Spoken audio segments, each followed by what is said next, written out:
जय श्री कृष्णा, जय श्री राधे, जय माता लक्ष्मी। आज मैं प्रिय दर्शकों के लिए एक बड़ा अद्भुत अपने शास्त्रों का चमत्कारित उपाय बता रहा हूँ। उसे उपाय भी कह सकते हैं और उससे अपने जीवन का एक सद्विचार, सद्गुण भी कह सकते हैं।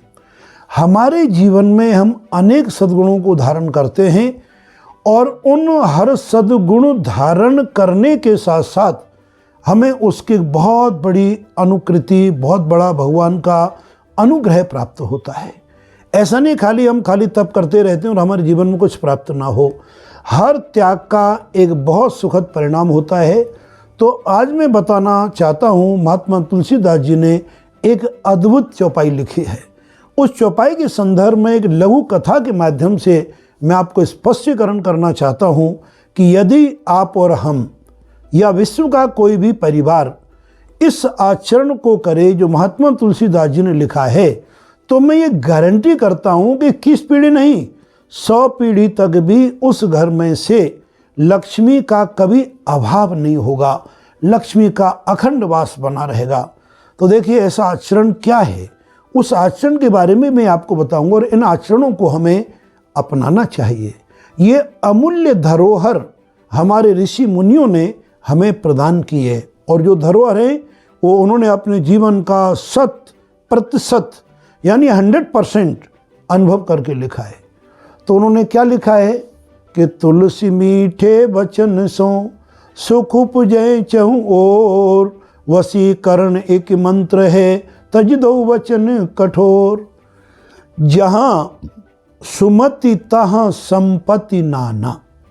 देखिए इसी से कनेक्टेड चौपाई में सिर्फ 2 चौपाइयों के बारे में आपको वर्णन करूंगा कि जहाँ सुमति तहाँ संपत्ति नाना और जहाँ कुमति तहाँ विपत्ति निधाना। अब आपको मैं प्रैक्टिकल ये कह सकता हूँ दोनों चौपाइयों का सारांश। पहला चौपाई है कि वशीकरण कोई मंत्र दुनिया में नहीं होता और अगर होता है तो फालतू उसे ढोंग भी कह सकते हैं। वशीकरण यदि मंत्र है तो अपने जीवन का मृदु मधुर व्यवहार है। ऋषि मुनि संतों के सामने मिलने पे बड़ी सुख की अनुभूति होती है और दूसरों के पास बैठते हमें बड़ा ही एक अद्भुत एक बेचैनी अनुभव होती है, क्योंकि उनके स्वभाव में मृदुता है।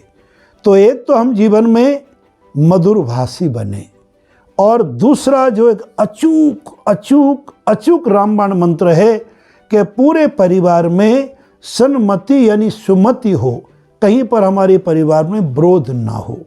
आज ये अपनाना हालांकि टेढ़ा काम है, क्योंकि पत्नी के विचार अलग, पति के विचार अलग, बच्चों के विचार अलग, बहुओं के विचार अलग, बच्चों के विचार और पता नहीं क्या क्या। तो सभी अपनी अपनी दिशाओं में भागते हैं, तो वहाँ पर जीवन में कलह का कारण उत्पन्न हो जाता है। और यदि हम सभी पूरे परिवार में संगठित होकर एक विचार में हो जाएं, एक सुमति में आ जाएं, मृदुभाषी हो जाएं, मृदुभाषी अर्थ होता है मीठा बोलना, तो हमारे जीवन में सुखी क्या है कि वशीकरण एक मंत्र है तज दो वचन कठोर।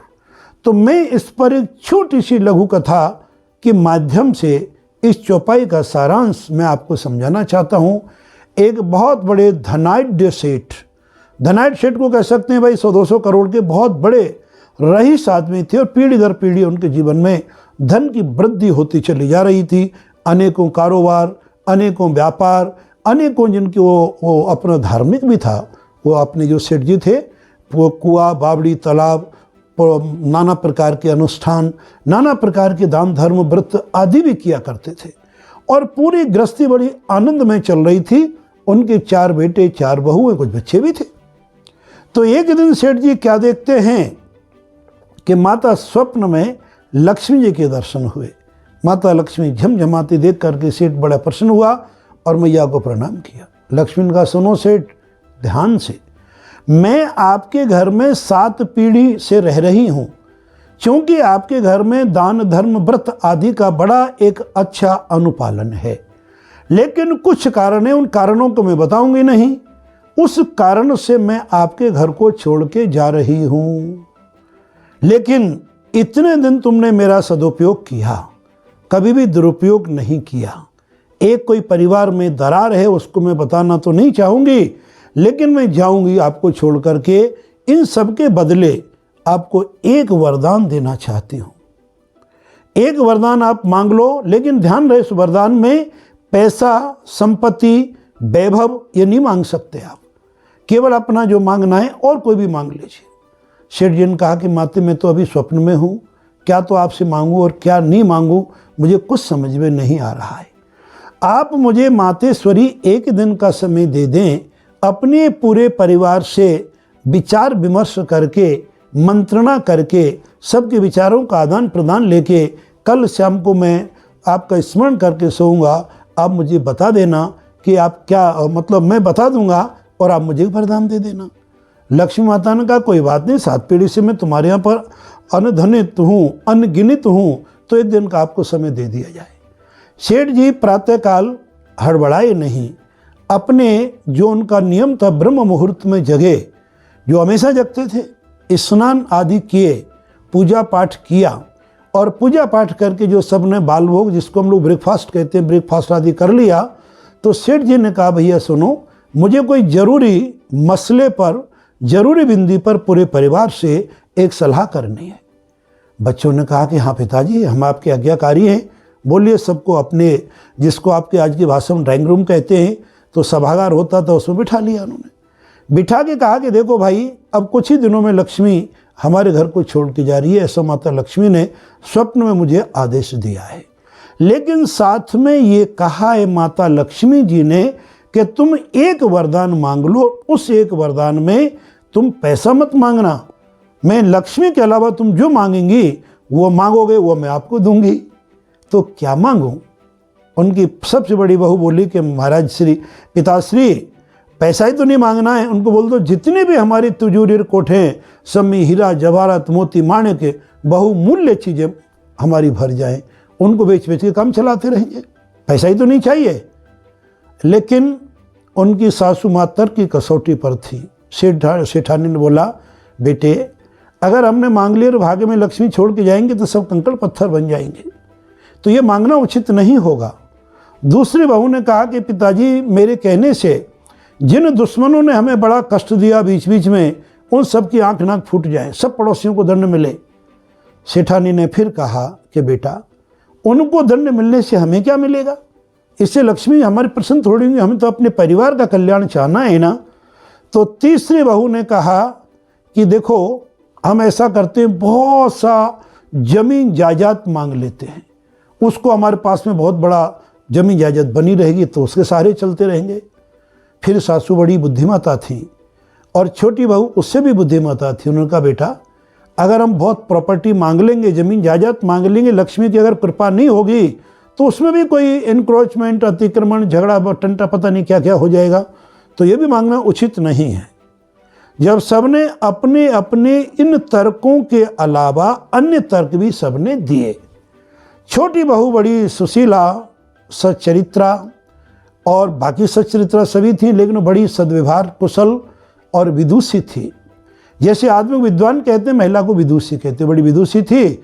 उसने हाथ जोड़ के कहा कि पिताजी, मेरे कहने से माता लक्ष्मी से कहना कि माता लक्ष्मी, तुम 1 महीने का 1 साल का हमें टाइम क्यों दे रही हैं, आप तो आज ही चली जाओ, लेकिन हमें एक वरदान दे के जाओ कि हमारे पूरे घर में सुमति बनी रहे, कभी एक दूसरे का विरोध ना करें, एक ही मति में रह करके चलेंगे तो हमें पूरा हमारा जीवन कटता चला जाएगा।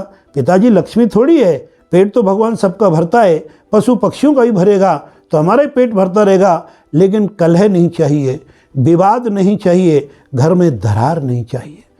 तो प्रिय पाठकों, मैं आपको एक विशेष चीज़ बताना चाहता हूँ कि जो घर में दरार आ रही थी, वो सभी भाइयों में आपसी मतभेद कुछ कुछ उत्पन्न हो रहा था। माता लक्ष्मी ने शायद यही उनको गुप्त संदेश दिया। अब इसका परिणाम आप सुनेंगे। इससे पूर्व मैं चाहूँगा, ये इतनी ज्ञान की वार्ताएं मैं कभी लघु कथाओं के माध्यम से, कभी चौपाइयों के माध्यम से, जो मेरे प्रिय दर्शकों को अति प्रिय है और जो अनुभव से देखते हैं, बड़े विद्वानों के मुखारबिंद से हमने इन ज्ञान का संग्रह किया है, उसमें थोड़ा थोड़ा प्रसाद रूप में बांटते रहते हैं। ये अगर हमारे वक्तव्य, हमारे विचार, हमारे वीडियोज अगर आपको अच्छे लगते हैं तो मैं ज़रूर चाहूँगा कि लाइक बनता है और शेयर करें, अपने ग्रुपों में भी शेयर करें और इसका प्रचार प्रसार करें। ज्ञान को जितना बांटेंगे उतना अच्छा रहेगा, यही मैं कहना चाहता हूँ। अब इसका परिणाम बता रहा हूँ। जब सबसे छोटी बहू ने कहा तो सासू ससुर और बाकी सब लोगों ने समर्थन कर दिया, यानी सुमति हो गई। और सुमति हो गई, सेठ जी अत्यंत प्रसन्न, रात को सोए, माता लक्ष्मी झमा गई सेठ जी। फिर दर्शन दिए, आवाज़ दी, सेठ जी उठ बैठे स्वप्न में, और स्वप्न उठ बैठ के कहा, माते मैंने पूरे परिवार से विचार विमर्श किया है, आपकी जो इच्छा है, आप 1 वर्ष का, 6 महीने का, महीना का कभी टाइम मत दो, अब रातों रात हमारे यहाँ से चली जाओ, हमें आपका कोई गम नहीं होगा, लेकिन आप जाते जाते हमें वरदान दे के जाएँ, आशीर्वाद दे के जाएँ, जो आपने वचन दिया है कि मेरे घर में सुमति बनी रहे। सुमति का अर्थ में पुनः क्लैरिफिकेशन कर रहा हूँ कि कभी किसी विचारों में मतभेद ना हो, कलह ना हो, शांतिपूर्ण हमारा जीवन चलता रहे, सब एक विचार में चलते रहे, प्रभु का गुण गाएंगे, दाल रोटी खाएंगे, अपने जीवन को यापन पूरा करेंगे। इतना जब सुना तो लक्ष्मी जी प्रसन्न हो गई और प्रसन्न होकर के सेठ जी के सिर पे हाथ रखा। सेठ जी, जहाँ सुमति तहाँ संपत्ति नाना, जहाँ सुमति होती है परिवार में, विरोध नहीं होता है, वही तो मेरा वास है, और वही वास के कारण मैं तुम्हें छोड़ के नहीं जा सकती। मैं आपके यहाँ पर 100 पीढ़ी तक रहूँगी, जब तक कि सुमति बनी रहेगी। तो प्रिय बंधुओं, मैं ये कहना चाहता हूँ, अनुभव के आधार पर गुरुजनों के मुखार बिंद से ये 100% प्रमाणिक चीज़ है।